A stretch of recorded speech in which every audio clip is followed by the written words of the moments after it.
सहनाववतु सहनौ भुनक्तु सह वीर्यं करवावहै तेजस्विनावधीतमस्तु मा विद्विषावहै। ओम शांति शांति शांति। वैदिक जीवन पद्धति की इस कक्षा में आप सबका हार्दिक स्वागत है, अभिनंदन है। अष्टांग योग में अहिंसा का हम स्वाध्याय कर रहे हैं, अहिंसा को समझने का प्रयास कर रहे हैं। अहिंसा से हमारे जीवन में उत्कर्ष और शांति का आधान होता है। अहिंसा से उस परम पिता परमेश्वर की कृपा के हम पात्र बनते हैं, हमारे ऊपर उसका सतत अनुग्रह रहता है, स्वर्ग की प्राप्ति होती है, अर्थात इहलोक और परलोक में जो श्रेष्ठता है उसका आधान होता है अहिंसा के द्वारा। इसलिए हम सबका ये परम कर्तव्य है कि अहिंसा का पालन करें, हिंसा से बचें, मन से, वाणी से, शरीर से किसी भी स्थिति में हमको हिंसा नहीं करनी, परंतु हम अहिंसा को कायरता में न बदलें, अहिंसा को नपुंसकता में न बदलें, अहिंसा को निठल्लेपन में न बदलें, अहिंसा को निष्क्रियता में न बदलें कि अहिंसा के नाम पर हम निष्क्रिय हो जाएं। अहिंसा के नाम पर जो अधर्मी हैं, जो भ्रष्टाचारी, दुराचारी, व्यभिचारी हैं, जो राष्ट्रद्रोही हैं, जो मनुष्यता को कलंकित करने वाले तत्व हैं, उनको दंडित करना ना भूलें। हम बिल्कुल उपेक्षा ना करें, उन धर्म के नाश करने वालों का विनाश करने के लिए उद्यत रहें। वेद भी इसकी आज्ञा देता है कि यदि मनुष्यता को, राष्ट्रीयता को, सौहार्द को, परस्परता को यदि भंग करने का कोई दुस्साहस करता है तो उस दुस्साहसी व्यक्ति को दंड देना चाहिए। यदि वह समाज में माताओं बहनों के इज्जत के साथ खिलवाड़ करता है तो उसके वध करने में भी कोई दोष नहीं है, क्योंकि यदि हम अहिंसा को गलत अर्थ में ले लेंगे तो फिर इस संसार में धर्म का विनाश हो जाएगा। आप सब जानते हैं यदा यदा ही धर्मस्य, बहुत प्रसिद्ध श्लोक है यह, कि जब जब ये धर्म की हानि होती है तब तब मैं जन्म लेता हूं। मैं जन्म लेने का तात्पर्य क्या है? मेरे अंदर उस परम पिता परमेश्वर की असीम शक्ति काम कर रही है, उसी के द्वारा मैं चल रहा हूं। तो ये सबका उत्तरदायित्व है कि वह अपने ज्ञान वर्धन को सतत बढ़ाता रहे, ज्ञान वर्धन करे, और ज्ञान वर्धन के बाद हर प्रकार के बल को प्राप्त करके वह धर्म की स्थापना के लिए, अहिंसा की स्थापना के लिए सतत प्रयत्नशील रहे। यदि हिंसा लोग कर रहे हैं, हिंसित कर रहे हैं समाज को, समाज में अव्यवस्था फैला रहे हैं, तो उनको ज्ञान पूर्वक और धर्म पूर्वक, न्याय पूर्वक दंड देना, अपराधी को उसके किए की सजा देना, ये भी अहिंसा ही है। शठे शाठ्यम समाचरित, टिट फॉर टैट, जैसे को तैसा। जब ऐसी व्यवस्था होगी तब न्याय पूर्वक, सुख पूर्वक, शांति पूर्वक हमारा समाज, हमारा राष्ट्र उन्नति कर सकेगा। नहीं तो यदि हम अहिंसा के नाम पर बुजदिली को अपनाएंगे, कायरता को अपनाएंगे, अपने पौरुष को, अपने पराक्रम को यदि भूल जाएंगे तो यह फिर न्याय नहीं होगा। और जिस राष्ट्र ने अपने पौरुष को भुला दिया है, जिस राष्ट्र ने अपने पराक्रम को, अपने वीरता को, अपनी शूरता को भुला दिया है, वह कभी उन्नति नहीं कर सका। इसलिए हमको ये ध्यान रखना चाहिए अहिंसा का पाठ पढ़ते पढ़ते कि कभी भी अन्यायपूर्वक, अधर्मपूर्वक, अज्ञानपूर्वक, स्वार्थपूर्वक यदि हम किसी की हिंसा करते हैं तो महापाप है वो, उससे ज्यादा पाप कुछ हो नहीं सकता। लेकिन यदि हम जानपूर्वक, धर्मपूर्वक, मनुष्यता के लिए, समाज के कल्याण के लिए, राष्ट्र के कल्याण के लिए यदि हिंसा करते हैं तो वह हिंसा नहीं होती है। अहिंसा का पालन सर्वोपरि है। अहिंसा से स्वर्ग की प्राप्ति होगी, अहिंसा से सारे सुखों की प्राप्ति होगी, अहिंसा से ही परमात्मा की प्राप्ति होगी। ये सर्वोत्तम है। इसलिए हमारे जीवन में यह घटित हो। पिछली कक्षाओं में हमने कुछ चर्चा की थी अहिंसा के विषय में। आप में से किसी का कोई प्रश्न हो तो आप पूछ सकते हैं। ओम स्वामी जी। जी स्वामी जी, आपने दो व्यवस्था बताया यहाँ पे। एक तो उसके लिए ऐसा दंड का भी प्रावधान है, कानून भी है कि जो हिंसा करेगा उसको दंड कानून में। पर अहिंसा अपनाने वाले कुछ व्यवहार काल में ऐसे होते हैं, लोग उसको पंगु समझते हैं, मतलब कायर समझते हैं कि ये डरपोक है। मतलब व्यवहार काल में अगर उसको अपनाते हैं, जैसे कि ट्रेन की लाइन हो या बस की लाइन हो या किसी तरह का भी लाइन हो, उसमें कुछ लोग ऐसे आते हैं जो आगे से टिकट ले लेते हैं, मतलब बल दिखाकर, या वो साम दंड वेद का उपयोग आपने भी बताया था। तो वो सब स्थिति में आज की जो व्यवस्था है उसमें अहिंसा को अपनाकर मतलब लोग पीछे ही रह जाता है। तो कैसे उसको एक व्यवहार काल में उससे अहिंसा को अपनाते हुए तालमेल बैठा कर आगे बढ़े? जैसा कि पिछली हमने कक्षा में चर्चा की थी कि यदि कोई व्यक्ति व्यक्तिगत रूप में आपको कष्ट देता है तो इतनी सहनशीलता आपके अंदर होनी चाहिए, आप उसको सहन करिए। परंतु यदि बात आ जाए समाज की, बात आ जाए गुरु माता पिता आचार्य की, बात आ जाए राष्ट्र की अस्मिता की, तो वहां पर हमको फिर संयम नहीं बरतना चाहिए, हमको फिर वैसा ही व्यवहार करना चाहिए। यहाँ जो लोग अपने स्वार्थ के लिए साम दाम दंड भेद की जो मैंने थोड़ी सी चर्चा की थी, अपने लिए, अपने स्वार्थ के लिए यदि हम करते हैं तब तो फिर कोई उसका लाभ नहीं है। साम दाम दंड भेद का उपयोग कहाँ करना है? समाज के लिए, राष्ट्र के लिए, समष्टि के लिए, पूरे अस्तित्व के लिए हमको यह कार्य करना चाहिए। हाँ, इस स्थिति में हमको सदा तत्पर रह करके कार्य करना चाहिए। जी ओम स्वामी जी। जी स्वामी जी, जैसे रिश्वत लेना, अधिक मुनाफा कमाना और मिलावट करना, चीजों में भी हिंसा है कि नहीं? बहुत बड़ी हिंसा है। ये बहुत बड़ी हिंसा है कि जो लोग, अच्छा, ये जो हिंसा का भाव कब उत्पन्न होता है, हम दूसरों को कब कष्ट देते हैं? जब हम संसार के सुखों की कामना अत्यधिक करते हैं, हम अपने शरीर की रक्षा के लिए, सुरक्षा के लिए, उसके भोग के लिए दूसरों की हिंसा करते हैं। नहीं तो कोई प्रश्न ही नहीं हिंसा करने का।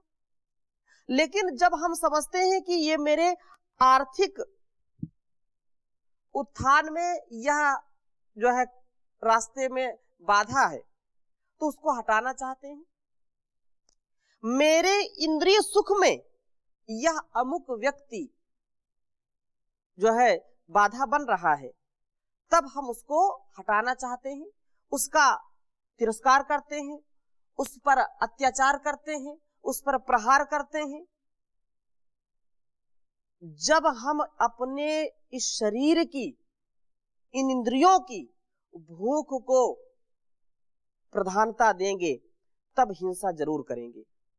कोई व्यक्ति हिंसा से बच नहीं सकता जब जब उसने इंद्रियों की तृप्ति के लिए, शरीर के लिए, शरीर का मतलब यहाँ पर जो ज्ञान पूर्वक शरीर का बलवर्धन तो करना है, इसकी रक्षा करनी, उसमें कोई शंका नहीं, लेकिन जो अत्यधिक राग से, वासना से युक्त व्यक्ति इसके लिए करना चाहता है तो हिंसा जरूर करेगा।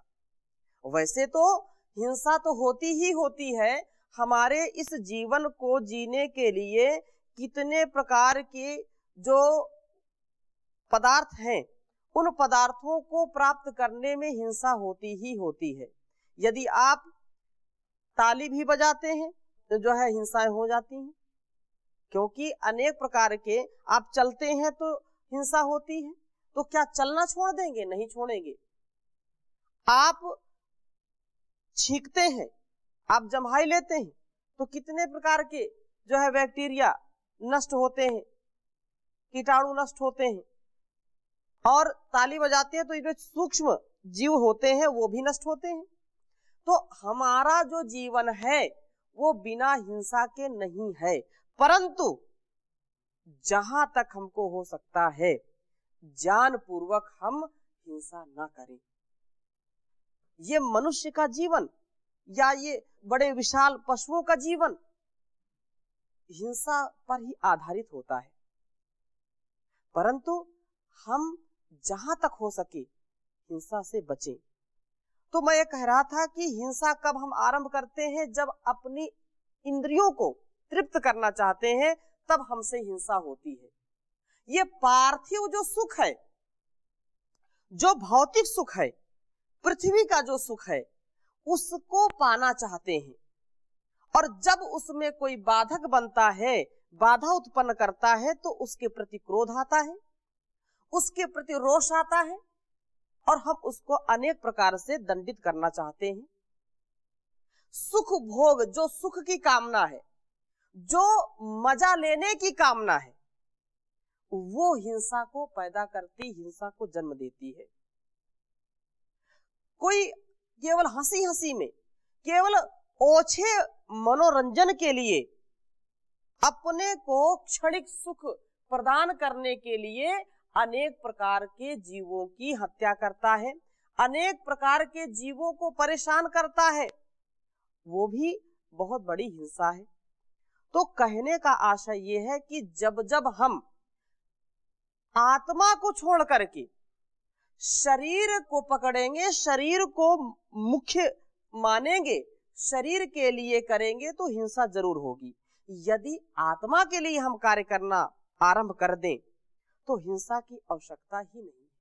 क्यों? क्योंकि बाहरी जो वस्तुएं हैं वो हमारी आत्मा को सदगति तक पहुंचाने का एक साधन है, वह साध्य नहीं है। लेकिन हम जब चीजों को साध्य मान लेते हैं तो हिंसा जरूर करते हैं। आत्मा को केंद्र में रखें, आत्मोन्नति के लिए सदा सर्वदा सर्वत्र हम वैसा पुरुषार्थ करें, वैसा व्यवहार करें, और जो आत्म अनुकूल आचरण है उसको करेंगे तो हम हिंसा से बचेंगे। यह प्रमुख बात यहाँ पर निसंदेह हमको समझनी चाहिए। इतनी हमने चर्चा इसमें की, अनेक ग्रंथों को समझा, और सबने यही कहा कि अहिंसा सर्वोपरि धर्म है।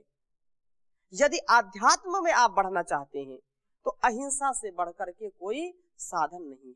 और इसमें किसी का प्रश्न हो तो?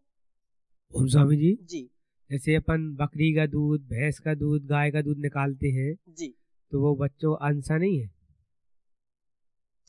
जी अपने स्वार्थ के लिए बिल्कुल निकालते ठीक कह रहे हैं। बहुत लोग, इस पर हमने थोड़ी चर्चा पहले की थी, बहुत अधिक संख्या में लोग ऐसा आक्षेप करते हैं कि बकरी का दूध या गाय का दूध दूह लेते हैं, बच्चे को नहीं देते। उसके बकरी का जो मेमना है या बछड़ा है या पड़ा है तो उसको दूध नहीं मिलता है। ये इंसान स्वार्थ में क्या करता है? दूह लेता है दूध और दूध बेच देता है। बड़ी भारी हिंसा ये। किसी अदने से बच्चे को, छोटे से बच्चे को उसकी माँ के स्तन में, उसकी थन में जो उसका जीवन है, दूध है, उसको ना पिलाना बहुत बड़ी हिंसा है, सचमुच। परंतु इस बात का हमेशा ध्यान रखना चाहिए कि वेदोक्त जो धर्म है, वेदोक्त जो कर्म है, उसको हमको सदा सर्वदा स्वार्थ रहित होकर के करना चाहिए। जो लोग, आपका जो प्रश्न यहाँ पर है बहुत ही जायज है, बहुत ही अच्छा प्रश्न है। जो लोग स्वार्थ में गाय के दूध को या भैंस के दूध को, बकरी के दूध को बिल्कुल निचोड़ लेते हैं और बेच देते हैं या अपने लिए ही रख लेते हैं और बच्चे को दूध नहीं देते हैं, तो बहुत बड़ी हिंसा वो करते हैं।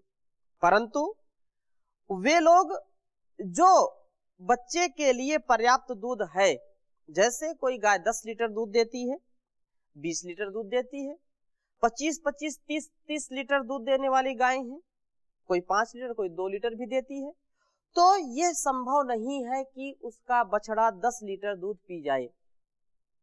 यह संभव नहीं है कि भैंस 20 लीटर दूध देती है और उसका पड़ा 20 लीटर दूध पी जाए, उसको हानिकारक है। वह परमात्मा जो व्यवस्था करता है दूध की, तो वह जो कृषक है, जो पशुपालक है, वह उससे उपकार लेता है, उसके दूध का सेवन करता है और यह वेदोक्त है, इसमें कोई हानि नहीं है। परंतु यदि हम अत्याचार करके स्वार्थ में सारा दूध निकाल लें, उस बछड़े को ना दें, उस बकरी के बच्चे को ना दें और वो दुबला पतला है, बीमार है, तो फिर ये बहुत बड़ी हिंसा है। ऐसा हमको विचार हमेशा करना चाहिए और ऐसा ही जीवन जीने के लिए कि हम अहिंसक बने, हम दूसरों का ध्यान रखें। यस्तु सर्वाणि भूतानि आत्मन्यवानुपश्यति सर्वभूतेषु चात्मानं ततो न युगसप्ते। तो वह व्यक्ति जो अपने में सबको देखता है और सब में उस परमात्मा को देखता है, एक जैसा ईशावास्यमिदं सर्वम की जो भावना रखता है, वह व्यक्ति कभी भी हिंसा और जो है द्वेष नहीं करता है। यस्मिन् सर्वाणि भूतानि आत्मैवा भूत विजानतः तत्र को मोह कह शोका एकत्वम अनुपश्यता। तो एकत्व की बात जो देखेगा, जो स्वार्थ को छोड़ करके उस परमार्थ के लिए काम करेगा, संसार के लिए काम करेगा, वह व्यक्ति कैसे हिंसित हो सकता है, अर्थात वो हिंसा कभी भी नहीं कर सकता है। जी स्वामी जी, ये लोग तपस्या करते हैं, शरीर को कष्ट देते हैं, कुछ इंद्रियों को दमन करते हैं, तो ये शरीर के साथ, इंद्रियों के साथ हिंसा होती है नहीं होती? ठीक है। जो अज्ञानता पूर्वक शरीर को कष्ट देते हैं, शरीर को बहुत ज्यादा तपाते हैं और वह जिस लक्ष्य के लिए तपा रहे हैं, जिस लक्ष्य को प्राप्त करना चाहते हैं, वह उनको नहीं मिल रहा है। कुछ लोग केवल प्रदर्शन के लिए भी करते हैं इस चीज को, तो वह तो जरूर जो है हिंसा हो रही है और उस परमात्मा के द्वारा दिए गए इस अनमोल जीवन की अवहेलना है, उसका अनादर है। जो व्यक्ति मजबूरी में करते हैं, तो उनके पास कोई उपाय नहीं है, तो उनके लिए ऐसी कोई बात नहीं, क्योंकि अभाव में ऐसा हो रहा है। परंतु अभाव में भी दो चीजें हैं। जैसे मैंने कहा कि लोक के उपकार के लिए जो कार्य करता है, यदि वह धनाढ्य है, शरीर से सबल है, तो अपने शारीरिक बल को लोक के लिए लगाए, अपने धन बल को दूसरों की सेवा में लगाए, अर्थात धन का दान करे, दूसरों का उपकार करे उससे। लेकिन जिसके पास धन भी नहीं है और शारीरिक बल भी नहीं है, तो उसका कर्तव्य ये है कि उस धन बल को, उस शारीरिक बल को वो बढ़ाए। यदि नहीं बढ़ाता है तो वह भी हिंसा कर रहा है। हिंसा कैसे कर रहा है? क्योंकि परमात्मा ने जब उसको बुद्धि दी है, परमात्मा ने जब उसको शारीरिक बल दिया है, परमात्मा ने जब इतना अनमोल जीवन दे दिया है, तो वह व्यक्ति निठल्ला होकर के, अपरिश्रमी होकर के, केवल प्रमाद में पड़ा हुआ है और चिल्ला रहा है मेरे पास कुछ नहीं है, मेरे पास कुछ नहीं है, तो वह बहुत बड़ी हिंसा कर रहा है, वह अनादर कर रहा है परमात्मा के द्वारा दिए गए शरीर का। और वह व्यक्ति जो धनाढ्य है, अपने धन का उपयोग, अपने शारीरिक बल का उपयोग दूसरों की सेवा में नहीं लगाता है, केवल अपने भोग में लगाता है, तो वह भी हिंसा कर रहा है। क्यों? क्योंकि परमात्मा ने उसको धनवान बनाया, परमात्मा ने उसको बलवान बनाया, लेकिन वह इंसान के नाते भी दूसरों की सेवा नहीं करता है। अर्थात कहने का आशय ये है कि जब परमात्मा ने सब कुछ दिया है तो उसको अच्छे काम में लगाएं, उसको परमात्मा के द्वारा प्रदत्त प्रसाद मान करके सबकी सेवा में लगाना चाहिए।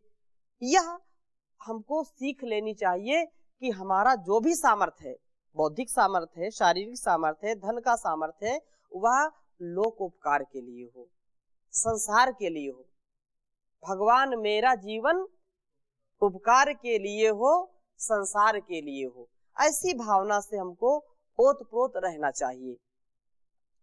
तो इसी को ये जो दैवी संपद आपने पढ़ा है, स्मरण भी किया है, दैवी संपद बहुत ही महत्वपूर्ण है।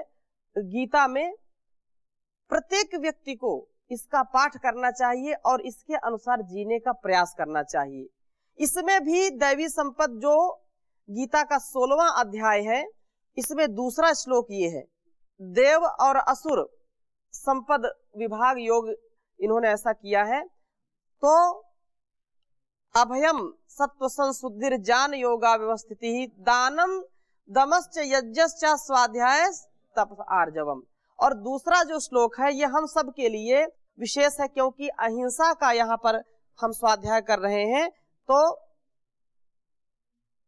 वैदिक जीवन पद्धति के दर्शकों को भी इसको बहुत ही अच्छी प्रकार से समझ करके अपने जीवन में उतारने का प्रयास करना चाहिए।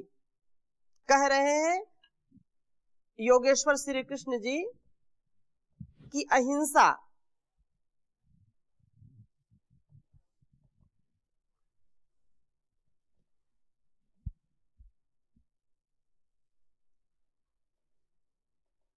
अहिंसा सत्यम क्रोध।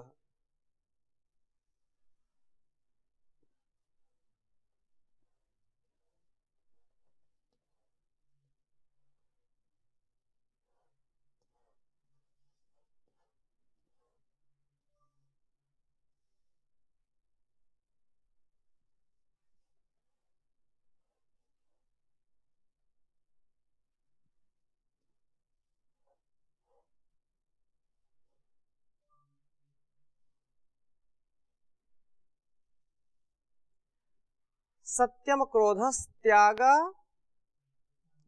त्यागः शांतिरपैशुनम।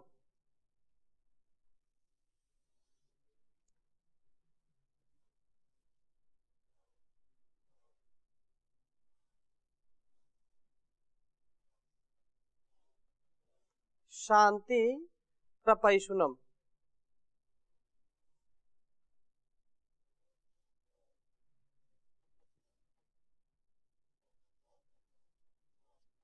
अपैशुनम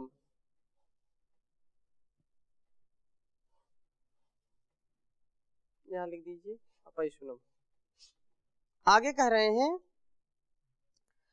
दया भूतेष्वलोलुप्त्वम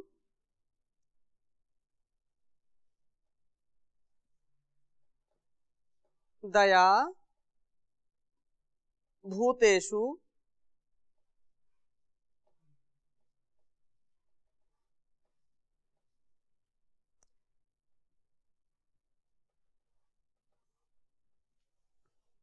दया भूतेष्वलोलुप्त्वम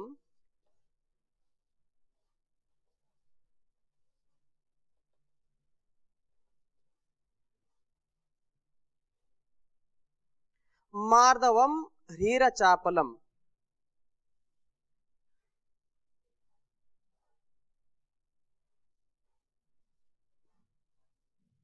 मार्दवम ह्रीरचापलम।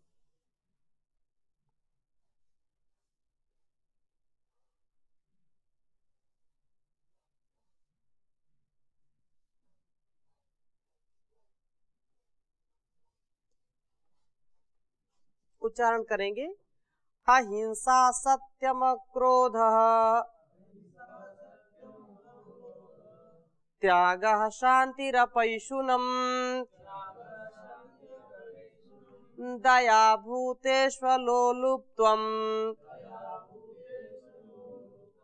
मार्दवम् ह्रीरचापलम्। ध्यान दीजिए, अहिंसा सत्यम अक्रोधः त्यागः शांतिरपैशुनम्। अहिंसा का पाठ हम पढ़ रहे हैं और अहिंसा को सबसे पहले योगेश्वर श्री कृष्ण ने जो दैवी संपद है, जो देवताओं की संपत्ति है, वह यहाँ पर वर्णन उसका कर रहे हैं और सबसे पहले अहिंसा को रखा गया है। अहिंसा सर्वोपरि है।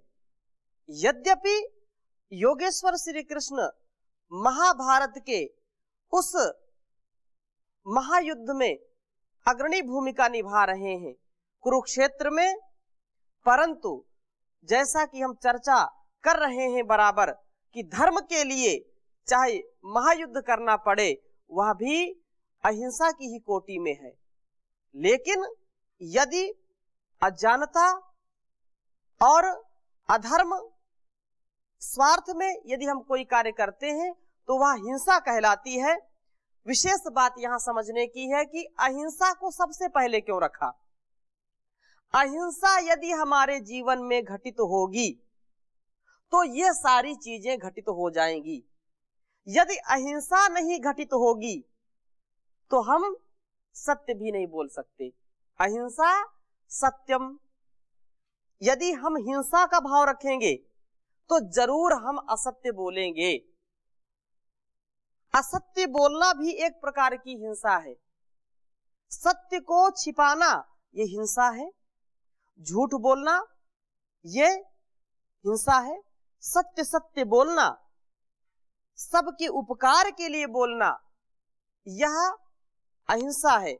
तो हिंसा का जब भाव आएगा तो व्यक्ति के मुख से कभी भी सत्य नहीं निकलेगा। जब हिंसा का भाव आएगा तो कभी भी वह शांतिमय नहीं रह सकता है। वह क्रोध से पागल हो जाएगा, हिंसा जरूर करेगा। जब क्रोध आएगा तो हिंसा से कोई रोक नहीं सकता है। इसलिए ये बहुत बड़ी बात यहाँ पर योगेश्वर श्री कृष्ण जी हमको समझा रहे हैं अर्जुन के माध्यम से कि जो अहिंसा का भाव रखता है वही सत्य का पालन कर सकता है, वही अक्रोध का पालन कर सकता है। तो इसकी चर्चा हम और अगले भाग में करेंगे। अभी यहीं तक। ओम शांति शांति शांति।